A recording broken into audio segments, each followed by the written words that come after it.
Hello viewers, मैं कुलसुम अहमद बात कर रही हूँ और आज हम पढ़ने जा रहे हैं व्हाट इज़ मैक्रो इकोनॉमिक्स। ये हमारा लेक्चर 2 है। तो चलें स्टार्ट करते हैं आज का लेक्चर। तो मैक्रो इकोनॉमिक्स को समझने से पहले हमें थोड़ा सा माइक्रो इकोनॉमिक्स को देखना पड़ेगा। अब देखें, मैक्रो इकोनॉमिक्स क्या बताता है? स्टडी ऑफ कलेक्टिव इकोनॉमी, यानी कि ओवरऑल आप इकोनॉमी की जब स्टडी करते हो तो वो होता है मैक्रो इकोनॉमिक्स।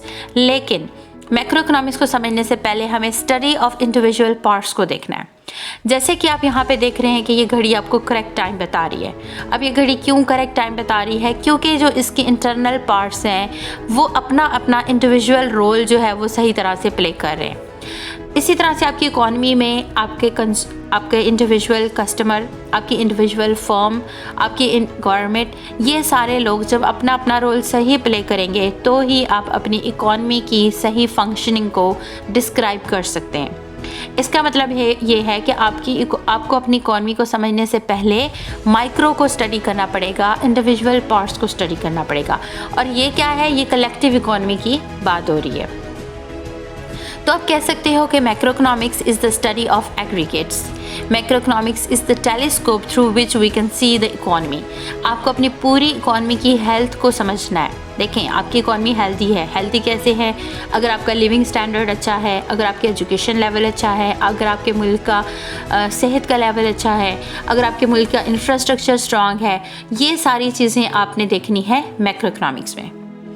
तो आप कह सकते हो कि मैक्रोइकोनॉमिक्स में aggregate demand, aggregate supply, aggregate production, aggregate consumption and aggregate expenditure, overall economy की हर चीज़ की बात होगी।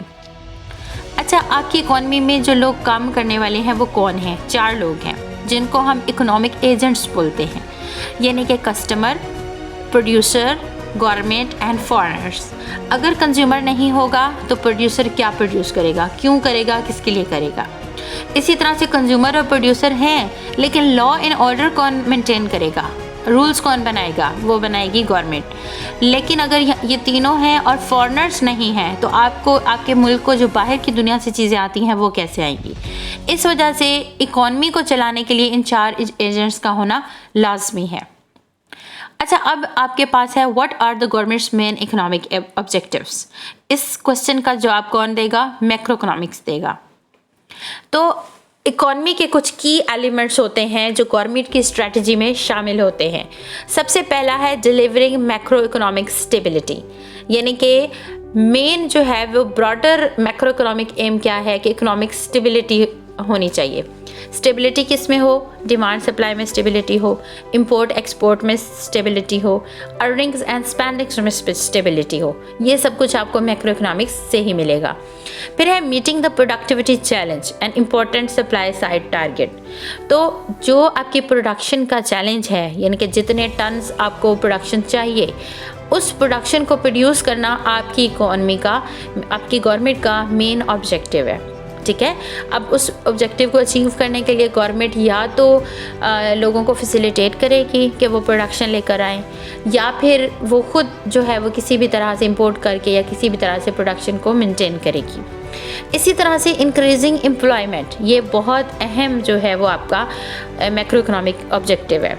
मीन्स आपने लेबर मार्केट का ऑब्जेक्टिव है कि इंक्रीजिंग एम्प्लॉयमेंट। अब एम्प्लॉयमेंट कैसे इंक्रीज़ होगी?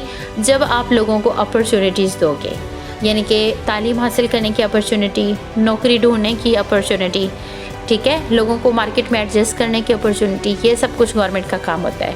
फिर है ensuring fairness of family for families and communities, means equity को ऑब्टेन करना, हासिल करना, ये भी मैक्रो इकोनॉमिक ऑब्जेक्टिव होता है।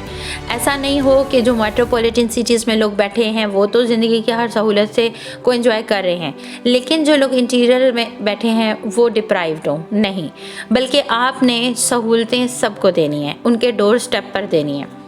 इसी तरह से protecting the environment, green economics has a macro economic dimension.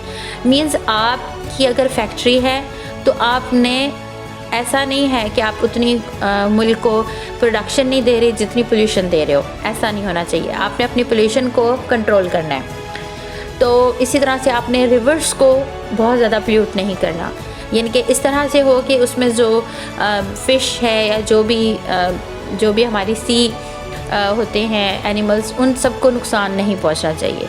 और आपके जो खेत हैं उनमें ये नहीं है कि नहरें आप गंदी कर दें और खेतों में जो पानी जा रहा है वो जहरीला कंटामिनेटेड पानी जा रहा है, जिसकी वजह से जो प्लांट्स निकल रहे हैं उनको गंदे पानी से उनकी परवरिश हो रही है, तो वो प्लांट भी आप लोगों के लिए अनहाइजेनिक हो गए। तो इस तरह से आपने नहीं, बल्कि ग्रीन इकोनॉमिक्स यानी कि एनवायरनमेंट की क्लीनलीनेस का भी आपने उतना ही ख्याल करना है जितना आपने कंट्री में प्रोडक्शन लेकर आने का ख्याल करना है।